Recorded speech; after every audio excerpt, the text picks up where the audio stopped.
তোমরা রেজিস্ট্রি কত ভিডিও তো দেখেইছো, রেজিস্ট্রি ব্লগ ছাড়াই হয়নি এখন। शाबाश बेटा बहुत बढ़िया। কোনো ব্লগ নিইনি আমরা। क्या बात है सर, क्या बात है सर, क्या बात, ये बात है। তো সোমনাথ রিসেন্টলি 2 দিন হয়েছে একটা জায়গা কিনেছে, আমরা কিনেছি দুজনে মিলে, সবই তোমাদের আশীর্বাদ, ভালোবাসায়, সাপোর্টে। হ্যাঁ, তো ওই জন্য আমরা ঘরে ছোট্ট করে, আমরা না নিজেদের মধ্যে খুব এনজয় করতে ভালোবাসি, তো আমাদের ফ্যামিলিটাই অনেক বড়, 24-25 জন শুধু আমাদের পুরো ফ্যামিলি যদি তুমি ধরো।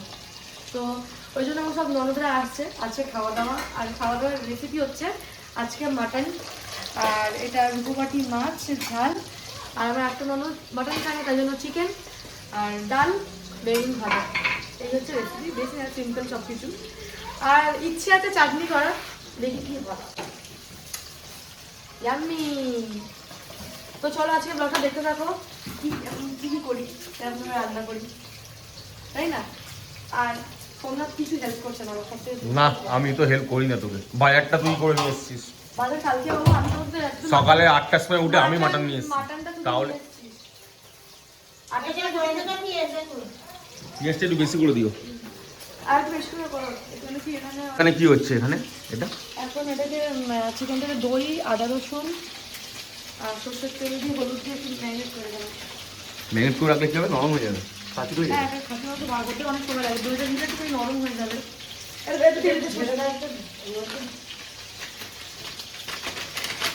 এইদিকে মাছ ভেজা চলছে। দাদন তুমি মাছ ভেজা খাবে দাদন? হুম, না না না, আমার দিতে হবে না, আমার মাথা বলছে এখানটা। না তুমি দই নিয়ে নিয়েছি, তুমি সরষের তেলে ঢেলে আমাকে বোতলটা দাও, নাহলে প্যাকেটটা দাও। আর এখানে মাসি এক কাঁড়ি পেঁয়াজ নিয়ে বসে যখন পেঁয়াজ কাটবে। তুই আমার আমাকে দেখতে দিচ্ছিস না, তার মানে ভালো কিছুই আছে। পকেটে হাত থেকে দেখি 500 টাকা, ও পকেটে এমনি আগা করাই পয়সা থাকে। পয়সা থাকে তো, ও নিজেও দেখে না, আমিও কাছ থেকে দেখি না। ও যখন প্যান্টটা পড়তে গিয়ে দেখে তখন আমি টাকাগুলো নিয়ে নিই, যখন ও পড়তে গিয়ে দেখি। কিন্তু 500 টাকার নোট এগুলো নিয়ে নেবো, এর আগে 120 টাকা পেয়েছিল নিয়ে নিয়েছি। মানে আমি বের করে নিই না, ও হাত দিয়ে বের করে যদি বলে দেখ তুই এটা কেচেছিস তাও টাকা, তখন টাকাটা নিয়ে ওর প্যান্টটা উল্টে শুকুর দিলে তখন বোঝা যায় পকেটে টাকা আছে। আগে থাকতো তো না, উল্টো সহজ দিলেও আমি বুঝতে পারি না। মণিমালাটা উল্টে শুকুতে দিত, মণিমালা প্রায় সময় পেতো টাকা। আমি তো কেটে শুকিয়ে দিই, কেটে দিই, সঙ্গে পকেটে দিয়েছে, ও তুলে নিয়েছে, ভাতও আমি করে দিই ওইভাবে, আমি পকেটে হাত দিয়েই দেখি না। না মণিমালা আগে খুব পয়সা পেতো, বলতে দাদা তোর পকেটে পয়সা নেবো না, কিন্তু বলতো মণিমালা, তখন ওর পকেটে সব সময় টাকা থাকতো, পুজো 50, 100 না, সমস্ত দিন আমি পারবো যে বলতাম পেয়েছি, সমস্ত তোমার চাইতো বলতে না। দাদা, ও ও নিয়ে নে, নিয়ে নে। ও বলতো দিয়ে নে। হ্যাঁ। ছেলেটার মন ভালো, ঘরে লোক গেলে চা খাওয়াতে চায় না। না, ছেলেটা ও ভালো। এখন ছাতু খাও, গ্যাস খাওয়াবো আমাদের। এই ছড়ো। এখানে রান্না হয়নি এখনো? আমার শাশুড়ি খুব খিটখিট খিটখিট করে। কেন? হয় না, বসে থাকলে টাকা কপাল করে শাশুড়ি পেয়েছিস রে। কাঠি দিবা। আর এখানে হচ্ছে এখন মাটন কষা, এখানে ফুলকপি ভাজি। তোর মা কপাল করে আমাকে পেয়েছে রে, হুম, জিজ্ঞেস কর। যা ভালো দেখি, তুমিও ভালো, আমিও ভালো। খুব ভালো। ভাইও ভালো, বোনও ভালো। ভালো করেছি আমি। আগে মুখ দেখবে না, যেরকম পাতা খাই, মুখটা দেখে এরকম লাগে। হ্যাঁ, ছবিটা দেখা আগে অ্যাড করে দেবো, এই ব্লগের মধ্যে আগের ছবি অ্যাড করে দেবো। মোটেই না। তবে খেও না। তো এখন তো করতে বসেছি মেকআপ, আর সামনে আমি কোনো রেজিস্ট্রি হয়েছিল, জানো, জায়গা রেজিস্ট্রি, আর সেখানে কোনো ব্লগ নেওয়াই হয়নি। তো কিছু ক্লিপ নিয়েছি আমি, ছোটো ছোটো শর্টস ক্লিপ নিয়েছি, তো ওইগুলো অ্যাড করে দিচ্ছি, দেখো। আর আগে দেখে আসো, তারপর দেখা হচ্ছে। কাজ হয়ে যাওয়ার পরে এখন মনে পড়েছে আরে আমি তো কাজ করছিলাম, সেটা তোর দায়িত্ব ছিল না। আমরা আজকে সকালবেলা উঠেছি সেই 7:30টার সময়, সেই তখন থেকে উঠে এইদিক আর ওইদিক, মানে উঠে এখন এসেছি ক্যানিংয়ে। সামনে ক্যানিংয়ে এসে রেজিস্ট্রি মামাম দাঁড়িয়ে যা, আস্তে আস্তে নে। বুঝতেই পেরেছো আজকে সোমনাথের রেজিস্ট্রি, সোমনাথের বলে সোমনাথের জায়গার রেজিস্ট্রি, আমার সাথে না। আমার খুব ইচ্ছা আছে আমারও রেজিস্ট্রি করার, সোমনাথের সাথে, জায়গার সাথে না। না, আমাকে এখন মানাচ্ছে, ব্যাগ নিয়ে শাড়ি নিয়ে আমাকে কি অদ্ভুত লাগছে বলতো। তো যাই হোক, একটা জায়গায় রেজিস্ট্রি অফিসের কাজ শেষ হয়েছে, এবার কোর্টে যাচ্ছি। এখন কোর্টে যাওয়া হচ্ছে। আমি কোর্ট কোনো জীবনে যাইনি, বলতে তোকে আলিপুর কোর্ট থেকে ঘুরে আনতাম, ঘরের সামনে তো আমাদের। প্রথমবার যাচ্ছি, দেখি কি হয়। খুব তো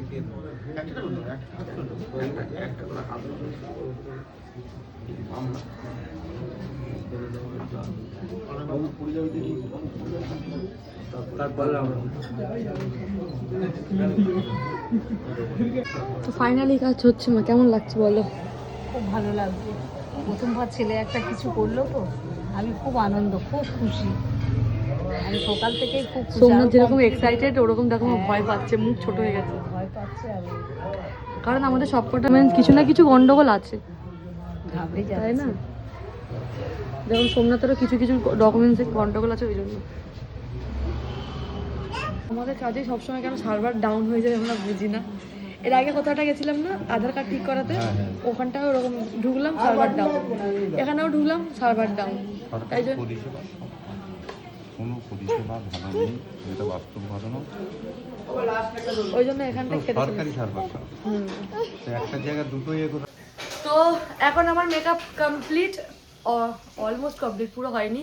আর আজকে হচ্ছে কি জামাই বাজার, আমার বড় মেজো নন্দাই বাজার করে নিয়ে এসছে। তা হচ্ছে কি আমরা বলেছিলাম সবাই মিলে ছাট খাবো, ছাট বলতে ওইগুলো না, গিলে মেটে ঠ্যাং ছাল এইগুলো।